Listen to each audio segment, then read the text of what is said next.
Hai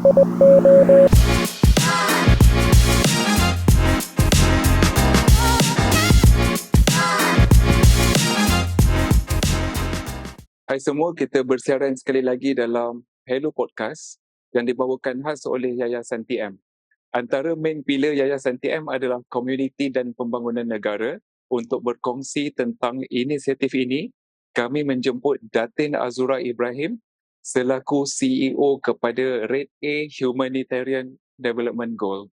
Terima kasih Datin kerana sudi bersama kami pada hari ini. Kita mulakan dengan pengenalan kepada latar belakang Datin dan juga Red A itu sendiri. Okay, terima kasih untuk pengetahuan semua. Red A Humanitarian Development Global ni ditubuhkan pada 2022. Walaupun ia baru, tetapi pembabitan saya sebagai personal dalam kemanusiaan ini hampir 30 tahun ke 20 tahun lebih. Saya bermula daripada sukarelawan. Sebelum Indian Ocean tsunami itu, kami dah bergiat dalam bidang kebajikan. Pada zaman dulu kita tak ada humanitarian. Kita panggil charity atau kebajikan. Jadi aktiviti-aktiviti yang saya lakukan ketika saya menjadi seorang suri rumah sepenuh masa, saya membuatlah dengan aktiviti dengan kawan-kawan saya, membantu melipat kain di kawasan pusat pindahan. Dan semasa Indian Ocean Tsunami tahun 2004, kami very aktif dalam menyumbangkan tenaga lah. Masa tu masih tak tahu macam mana nak beri bantuan, tetapi orang minta carikan pakaian, ubat-ubatan. Jadi that's how I started. And then pada tahun 2007-2008 barulah saya masuk ke dalam daripada sukarelawan saya menjadi pekerja kemanusiaan. I see. Salah satu involvement saya yang sangat signifikan yang mengubah kehidupan saya adalah bila saya diberi peluang untuk berkhidmat dengan Mercy Malaysia pada 2014. Dan ditakdirkan tahun itu, 2014 itu banyak berlaku peristiwa bencana di seluruh negara, di negara kita, di luar negara. Jadi termasuklah pandemik yang pertama yang saya uruskan iaitu Ebola di Western Africa. Jadi bila kita daripada sukarelawan, maka kita berpindah kepada pekerja kemanusiaan, maka kita diberi latihan. Jadi perpindahan itu memberikan saya satu stepping stone di mana saya didedahkan kepada informasi dan knowledge, informasi, opportunity untuk dilatih di peringkat negeri, negara dan antarabangsa. Selepas itu saya diberi peluang untuk berkhidmat di Tubuhan Bangsa-Bangsa Bersatu selama 5 tahun setengah dengan World Food Program adalah satu cabang daripada United Nations. Ia adalah dipanggil World Food Program. Dan saya berkhidmat di sana selama 5,5 tahun. Dan di mana saya pun diberi opportunity untuk belajar, dilatih dan diberi kepercayaan untuk menjalankan program-program di peringkat negara dan peringkat antarabangsa. Permulaan berkolaborasi dengan Yayasan TM tu pula? Semenjak pada tahun 2014. Pada tahun itu kami, semasa saya bekerja dengan Mercy Malaysia, kita ada kolaborasi dengan TM Rovers masa tu untuk menjalankan sebuah latihan mengenai volunteer. Dipanggil Volunteer Induction Program. Dan daripada situ kami bekerjasama sampailah sekarang, daripada kapasiti saya sebagai Mercy Malaysia dan kapasiti saya sebagai di United Nations. Dan selepas tu saya sentiasa diberi peluang oleh YTM untuk meneruskan kolaborasi dalam beberapa projek. Apa projek-projek tu kalau Datin boleh kongsikan? Pada tahun 2014 kita dengan Mercy, dan pada tahun 2015-16 ada juga saya bantu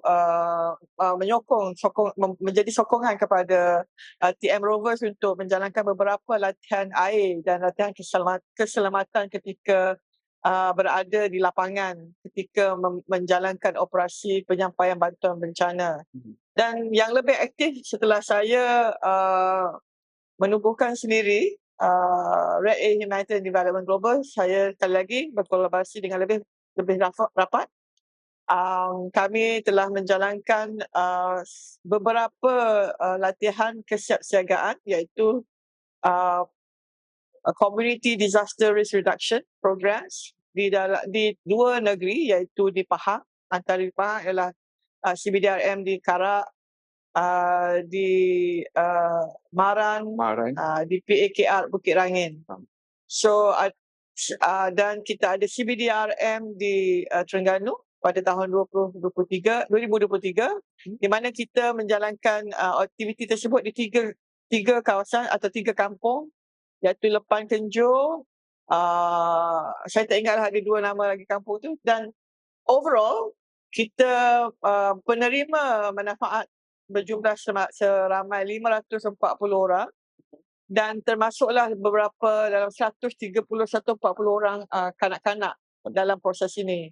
Dan kami daripada feedback yang kami dapat daripada ketua-ketua kampung sekarang, mereka lebih aktif lah dalam, kalau dah hujan tu mereka dah bersiap siaga, dan wanita-wanita di kampung-kampung tersebut dah bersiap siaga untuk permindahan keluarga mereka, apa mereka perlu packing, apa perlu yang dibawa. Dan kanak-kanak yang kita latih, yang diberi opportunity untuk dilatih ketika program tersebut, mereka pun mengambil kesempatan untuk membuat konten-konten kesiapsiagaan dalam TikTok yang dapat di-sharekan bersama rakan-rakan sekolah.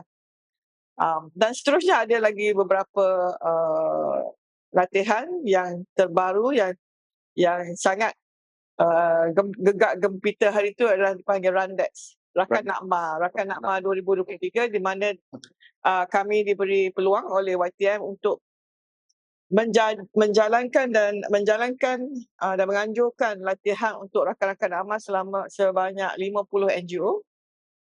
Dan dihadiri oleh 79 partisipan dan disokong oleh hampir 89 orang subjek matter expert, termasuklah daripada APM, Angkatan Pertahanan Awal, Markas SMART, itu kan SMART kan, pusat I forgot. Dia panggil Pasukan Mencari dan Menyelamat Khas Malaysia. Nakma, of course, yang memberikan sokongan yang padu kepada program tersebut. Majlis Keselamatan Negara, dan kita juga menjemput banyak subjek matter expert daripada academician seperti Universiti Pertahanan Nasional, UPNN, yang membantu kami dalam segi dokumentasi. So jadi apabila kita membuat sesuatu program dengan YTM, saya selalu ada independent repertoire. I see. Jadi report yang kita berikan kepada YTM tu tidaklah daripada tim saya, tetapi orang luar yang akan membuat repertoire dan membuat monitoring and evaluation to give relevant feedback supaya ia tidak nampak berat sebelah. So kita bekerjasama dengan UPNM dan mereka telah menjalankan kerja yang baik untuk memberi feedback dan mendapatkan input dan sebagai pemerhati latihan-latihan tersebut. Dan salah satu lagi yang kami juga mengadakan water exercise, dedikasi khusus untuk TM Rovers dengan kerjasama tim bencana Istana Negara tahun lepas. Di situ kita merasakan menerima feedback yang sangat baik daripada TM Rovers, yang mereka merasakan mereka teruja dan ingin diberi latihan yang lebih baik, yang lebih lagi lah untuk fokus kepada state mereka ataupun negeri masing-masing. Jadi Datin bercakap mengenai pengurangan bencana, disaster punya preparedness, humanitarian aid ni, dia fokusnya tu kepada tidak semestinya banjir. Tidak. Apa lagi? Maksudnya bencana seperti kebakaran atau management disaster ni dia, atau bencana ni dia ada cycle dia. Cycle emergency, cycle kesiapsiagaan, kita panggil preparedness lah. And then dia ada recovery and mitigation. So biasanya bencana itu tidaklah hanya tidak hanyalah disebabkan oleh banjir. tanah runtuh, Tanah runtuh. peperangan yang berlaku di Palestin sekarang, krisis, kira bencana. dikirakan itu man-made bencana yang disebabkan oleh krisis politik dan peperangan, termasuk juga pandemik. Kita melaluikan COVID-19 hari itu adalah satu salah satu bencana yang kita boleh katakan kategori yang sangat besar lah yang kita dilalui oleh negara Malaysia. Dan kita juga harus beringat, negara kita walaupun tidak directly di bawah tidak diduga dengan tsunami ataupun gempa bumi, tetapi pada tahun 2014-2015 Sabah telah dilanda gempa bumi.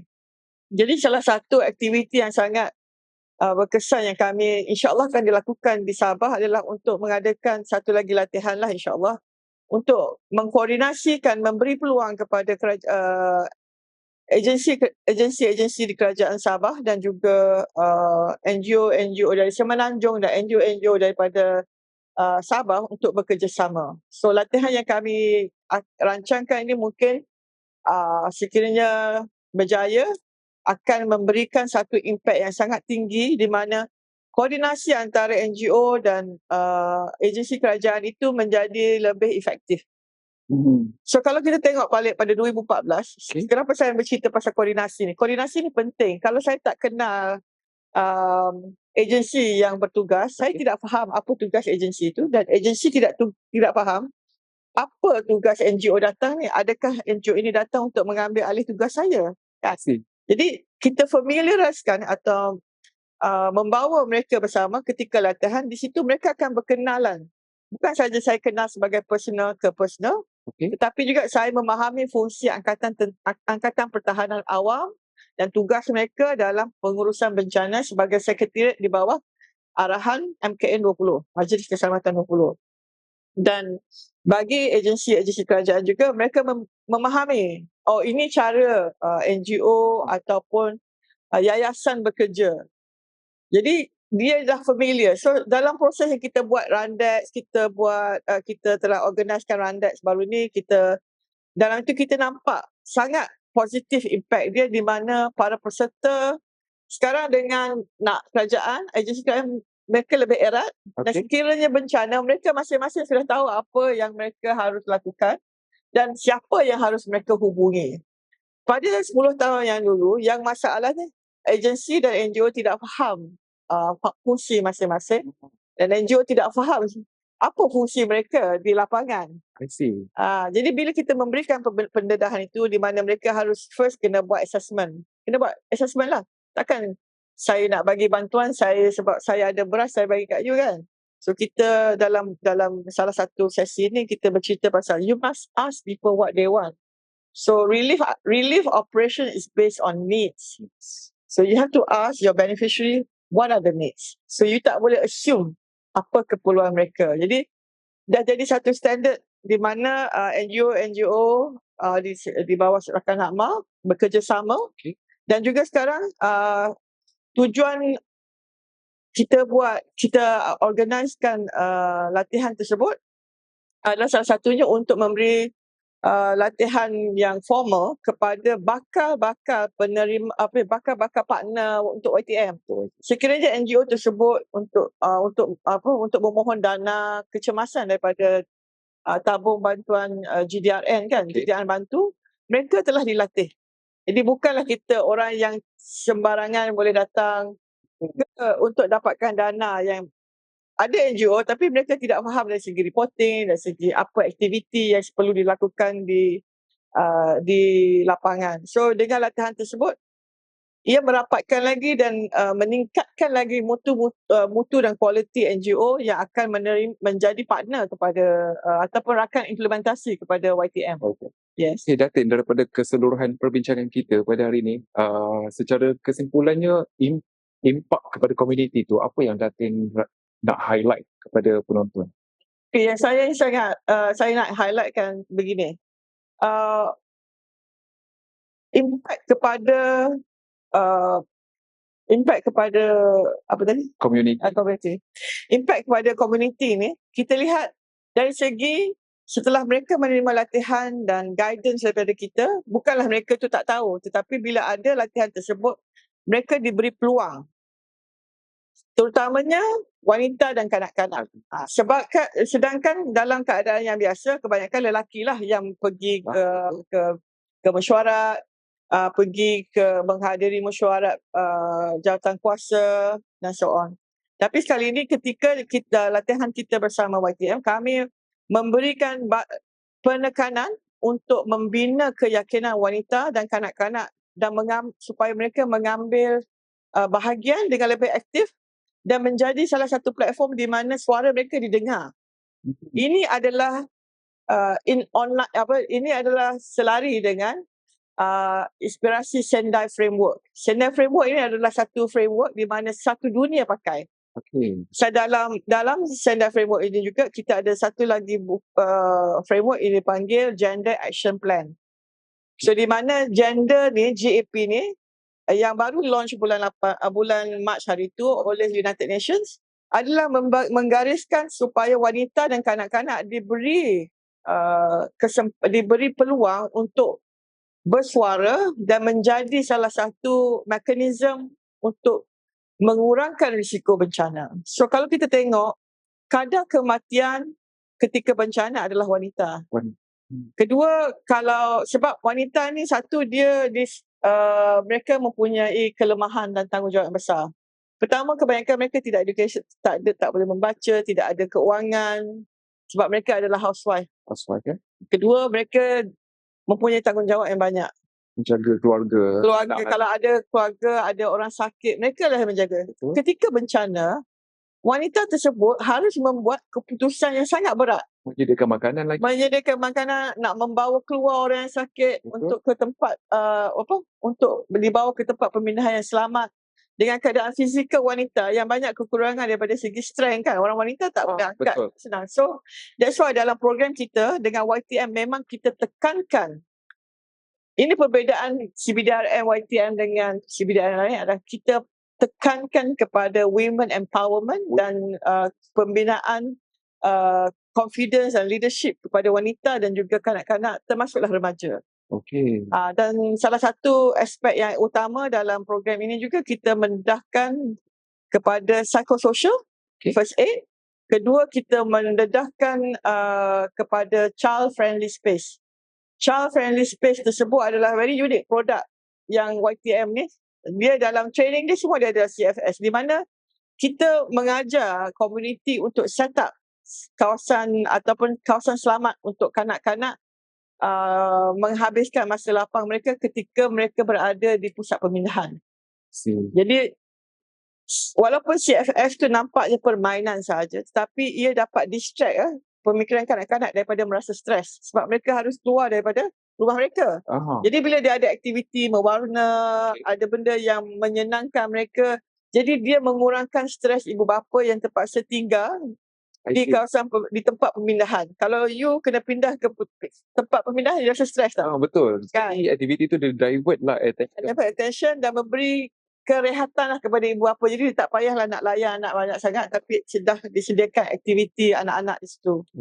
So approach YTM sangat adalah selari dengan aspirasi kerajaan.